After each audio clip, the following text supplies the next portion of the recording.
ರಾಜ್ಯ ಗುತ್ತಿಗೆದಾರರು ದೊಡ್ಡ ಆರೋಪವನ್ನ ಮಾಡಿದ್ದಾರೆ. ಈ ಕಾಂಗ್ರೆಸ್ ಸರ್ಕಾರದಲ್ಲಿ ಕಮಿಷನ್ ಡಬಲ್ ಆಗಿದೆ ಅಂತ ಹುಬ್ಬಳ್ಳಿಯಲ್ಲಿ ಮಾಜಿ ಸಿಎಂ ಜಗದೀಶ್ ಶೆಟ್ಟರ್ ಹೇಳಿಕೆಯನ್ನು ಕೊಟ್ಟಿದ್ದಾರೆ. ಯಾವುದೇ ಟೆಂಡರ್ ಹಾಕಿದ್ರೂ ಕೂಡ ಕಮಿಷನ್ ಕೊಡಬೇಕು. ಇದಕ್ಕಾಗಿ ಸಿದ್ದರಾಮಯ್ಯ ತಾವು ಭ್ರಮೆಯಲ್ಲಿದ್ದೀರಿ, ರಾಜ್ಯದ ಕಾನೂನು ಸುವ್ಯವಸ್ಥೆ ಹದಗೆಟ್ಟು ಹೋಗಿದೆ ಅಂತ ಸರ್ಕಾರದ ವಿರುದ್ಧ ಹಾಗೂ ಸಿಎಂ ಸಿದ್ದರಾಮಯ್ಯ ವಿರುದ್ಧ ಆಕ್ರೋಶವನ್ನು ಹೊರಹಾಕಿದ್ದಾರೆ ಜಗದೀಶ್ ಶೆಟ್ಟರ್. ಯಾವ ರೀತಿ ರಾಜ್ಯ ಕಾಂಟ್ರಾಕ್ಟರ್ ಅಸೋಸಿಯೇಷನ್ದವರು ಅಲಿಗೇಷನ್ ಮಾಡಿದ್ರು ರಾಜ್ಯ ಸರ್ಕಾರದ ಮೇಲೆ.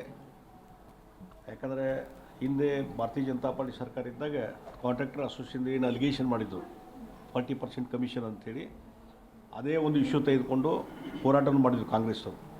ಮತ್ತು ಚುನಾವಣೆಯಲ್ಲಿ ಜನರಿಗೆ ಭರವಸೆ ಕೊಟ್ಟರು, ಭ್ರಷ್ಟಾಚಾರ ರಹಿತವಾದಂಥ ಒಂದು ಸರ್ಕಾರವನ್ನು ಕೊಡ್ತೀವಿ ಮತ್ತು ಯಾವ ರೀತಿ ಕಾಂಟ್ರಾಕ್ಟರ್ಸ್ ತೊಂದರೆ ಆಗಿದೆ ಅದನ್ನು ಸರಿ ಮಾಡ್ತೀವಿ, ಅವ್ರ ಬಿಲ್ ಪೇಮೆಂಟ್ ಮಾಡಿಸುವಂಥದ್ದು ಯಾವುದೇ ಕಮಿಷನ್ ಇರೋದಿಲ್ಲ ಅನ್ನುವಂಥ ಭರವಸೆ ಕೊಟ್ಟು ಅಧಿಕಾರಕ್ಕೆ ಬಂದರು. ಆದರೆ ಇವತ್ತು ಕಾಂಟ್ರಾಕ್ಟರ್ಸ್ ಪರಿಸ್ಥಿತಿ ಅದೇ ಮುಂದುವರೆದದ. ಎಲ್ಲಿವರೆಗೆ ನಿನ್ನೆ ಕಾಂಟ್ರಾಕ್ಟರ್ಸ್ ಅಸೋಸಿಯೇಷನ್ದವ್ರ ಅಧ್ಯಕ್ಷರು ಪತ್ರ ಬರೆದು ಮುಖ್ಯಮಂತ್ರಿಗೆ, ನೋಡ್ರಿ ಹಿಂದೆ BJP ಸರ್ಕಾರಕ್ಕೆ ಏನು ಕರಪ್ಷನ್ ಇತ್ತು ಅದರ ಡಬಲ್ ಇವತ್ತು ಕರಪ್ಷನ್ ಆಗಿದೆ, ಪ್ರತಿಯೊಂದಕ್ಕೂ ಸದ್ಯಕ್ಕೆ ನಾವು ಹಣ ಕೊಡಲಾರ್ದು ಯಾವುದೇ ಕೆಲಸ ಆಗ್ತಾಯಿಲ್ಲ ಅನ್ನುವಂಥದ್ದು ಇವತ್ತು ಕಾಂಟ್ರಾಕ್ಟರ್ ಅಸೋಸಿಯೇಷನ್ದವರು ಇವತ್ತು ಮುಖ್ಯಮಂತ್ರಿ ಗಮನಕ್ಕೆ ತೊಗೊಂಬಂದಿದ್ದಾರೆ, ಇಡೀ ರಾಜ್ಯದ ಜನತೆ ಗಮನಕ್ಕೆ ತೊಗೊಂಬಂದಿದ್ದಾರೆ. ಅದಕ್ಕಾಗಿ ನಾನು ಹೇಳ್ತೀನಿ ಸಿದ್ದರಾಮಯ್ಯನವರಿಗೆ, ನೀವು ಭಾಳ ಭ್ರಮೆಯಲ್ಲಿದ್ದೀರಿ ಮತ್ತು ನಿಮ್ಮ ಆಡಳಿತ ವ್ಯವಸ್ಥೆ ಕಂಪ್ಲೀಟ್ ಕೊಲ್ಯಾಪ್ಸ್ ಆಗಿದೆ ಮತ್ತು ಹಣಕಾಸಿನ ನಿರ್ವಹಣೆ ಕಂಪ್ಲೀಟ್ ಕೊಲ್ಯಾಪ್ಸ್ ಆಗಿದೆ, ಆರ್ಥಿಕ ಪರಿಸ್ಥಿತಿ ಭಾಳ ದಿಕ್ಕೆಟ್ಟು ಹೋಗಿದೆ. ಆ ಹಿನ್ನೆಲೆಯಲ್ಲಿ ಭ್ರಷ್ಟಾಚಾರ ಮಿತಿಮೀರಿದೆ.